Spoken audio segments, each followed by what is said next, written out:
the real motive behind gay marriage, and second, why gay marriage will lead to polygamy. Supporters of gay marriage always talk about equal rights, but the motive behind gay marriage is much more than equal rights.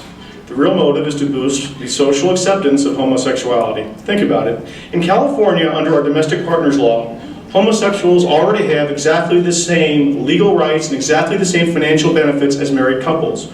This law says in relevant part, registered domestic partners shall have the same rights, protections, and benefits under law as are granted to spouses. That's California Family Code 297.5a.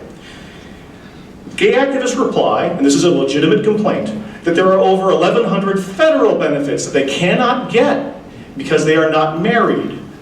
That's understandable, and I don't want to take money away from gay people. So what's the logical solution to this problem? Just pass one federal law that says homosexual couples who are registered as domestic partners or civil unions should get the same exact benefits as married couples under any federal program. That's all you have to do. Then why are gay activists in California going so much further, honestly? Because they want full acceptance of homosexuality. That's why they want us to change the definition of marriage. It has nothing to do with the benefits.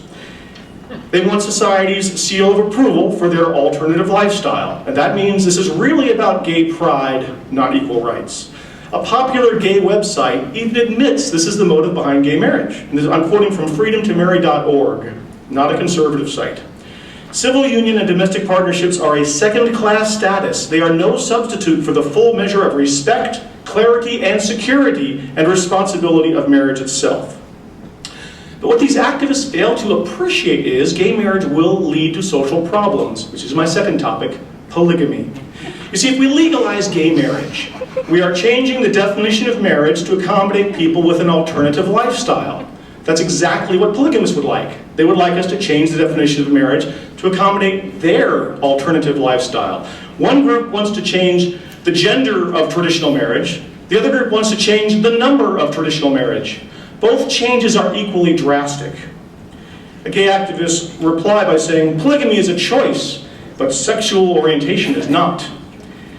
Well, a polygamist can claim exactly the same thing. A polygamous man can say, having multiple partners is natural for me. Ever since I was a teenager, I knew I wanted more than one wife. It's part of who I am. And who can prove that he's not telling the truth? And aren't polygamist relationships loving? Aren't they committed? They're raising children together. Obviously they're committed to each other. Then why not let them get married too? Sound crazy? Well, gay marriage was crazy just 5 or 6 years ago, and now it's on its way to becoming national policy. With enough social pressure from activists and given enough time, the unacceptable becomes acceptable.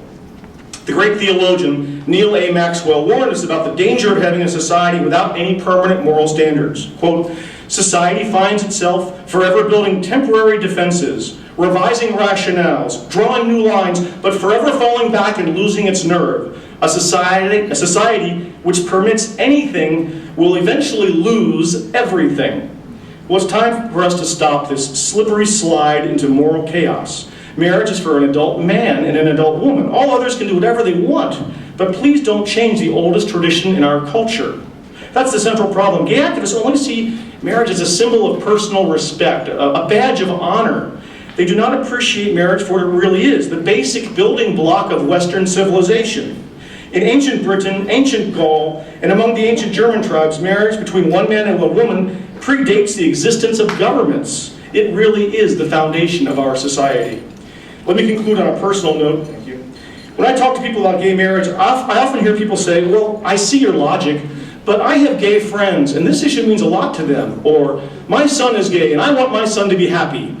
Well, it's natural to want our friends and our beloved ones to be happy, but making them happy should not be the basis of social policy. What is best for the individual is not always best for the group. I hope you'll try to think more about what's best for society instead of just supporting a policy because it makes your friends and family happy.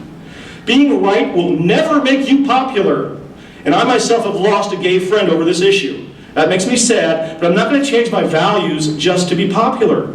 I care too much about what society will be like for my grandchildren, and I care too much about Western civilization, and I don't want to see it slip into chaos. And now, after listening to me, I hope you care about those things too.